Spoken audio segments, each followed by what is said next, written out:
All right, welcome to this high-octane explainer. Today, we're dissecting a dynamic, intensely powerful narrative drawn straight from our source material, the story of ugly love. But look, if you think we're just looking at a simple romance today, think again. We're treating this as a masterclass in human psychology. It's a grueling, triumphant battle of overcoming deep-rooted psychological trauma to truly reclaim your life. We're going to break down the frameworks of emotional defense mechanisms, the massive cost of avoiding your own history, and the ultimate blueprint for breaking the chains of the past. I want you to let this intense question hang in your mind for just a second. Is your past destroying your future? In business, in life, and especially in our deepest relationships, the unresolved data of our past creates a devastating bottleneck for our future potential. This right here is the central, high-stakes conflict of the story we're unpacking today. We're going to see exactly how unaddressed historical pain literally bankrupts future happiness, and much more importantly, how to stage a massive comeback. So let's get right into part one, a dangerous agreement, the initial encounter. Okay, we meet Tate Collins and Miles Archer. Right off the bat, there is this undeniable, intense physical attraction between them. But there's a massive caveat: zero emotional commitment. Think about it. In any system, when you isolate a variable like physical connection and completely block out emotional investment, you create immense structural tension. You're basically trying to cheat the natural laws of human connection, and, well, that is a risky game. Which brings us to part two, unbreakable rules, the limiting mindset. To maintain this highly volatile arrangement, Miles establishes a massive psychological barrier designed to guarantee absolutely zero emotional liability. His parameters are absolute. Number 1, don't ask about the past. Number 2, don't expect a future. By literally deleting the past and canceling the future, he forces their connection into an artificial vacuum. It's a strategy of total emotional risk mitigation. But as we all know, a life with zero emotional risk, it yields zero emotional reward. Now, naturally, this resulting dynamic creates extreme friction. Notice the opposing forces at play here. As this physical relationship continues, Tate inevitably begins to invest emotionally, right? Her love grows. On the other side of the equation, Miles forcefully and honestly ruthlessly maintains his emotional distance just to uphold his rules. It's a classic misaligned partnership. One person is scaling up their emotional investment, while the other is aggressively freezing their assets. The tension is totally unsustainable. Something has to break.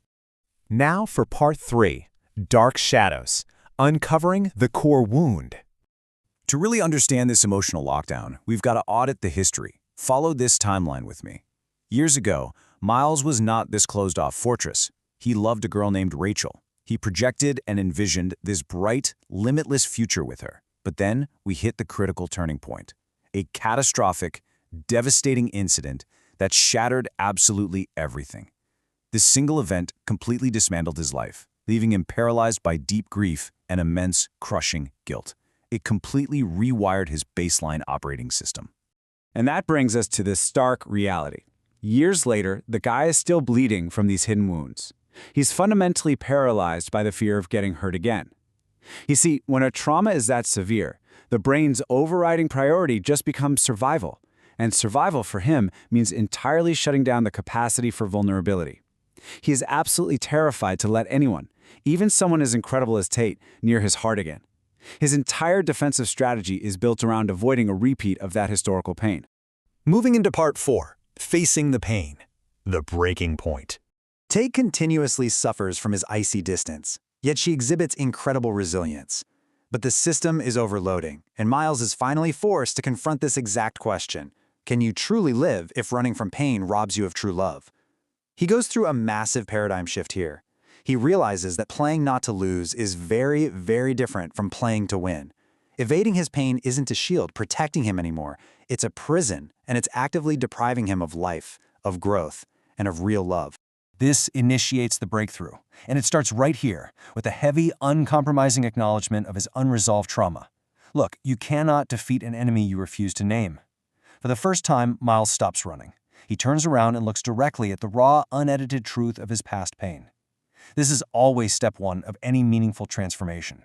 Next comes the ultimate pivot, acceptance. He finally accepts the absolute truth of his feelings for Tate. He stops trying to suppress the data. He stops trying to enforce his artificial rules against the overwhelming reality of his emotional connection to her.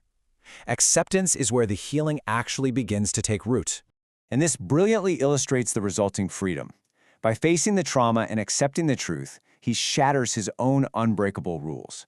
He opens his heart for the very first time in years.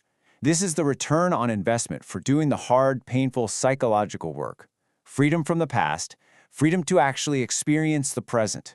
Finally, Part 5, Rebirth of Love, the final victory. This is where the past completely loses its authority. The resolution here is active, not passive. First, Miles confronts the deep guilt holding him hostage. Second, he intentionally shatters those defensive rules. And third, Miles and Tate actively choose one another. They didn't just survive. They optimized their future by dealing with the past, securing a brand new opportunity for love and peace after successfully navigating through the darkness. So the crucial point is this actionable blueprint for healing derived directly from the source material. It's a 3-step framework you can literally apply today. Step 1, face the deeply hidden pain, stop avoiding it. Step 2, accept the truth of your feelings, no matter how terrifying they might be. And Step 3, open your heart to the future. The core message is profoundly clear. You must walk through the fire of your past pain to unlock the capacity for love and success in your future. As we wrap up this explainer, I want to leave you with this final provocative thought. What past wound is depriving you of your future? Seriously, what hidden pain are you currently running from that is actively costing you your own happiness and potential? Because until you turn around and face it, you're just writing unbreakable rules that keep you locked in the dark. Thank you for joining me for this deep dive. Now, go do the work.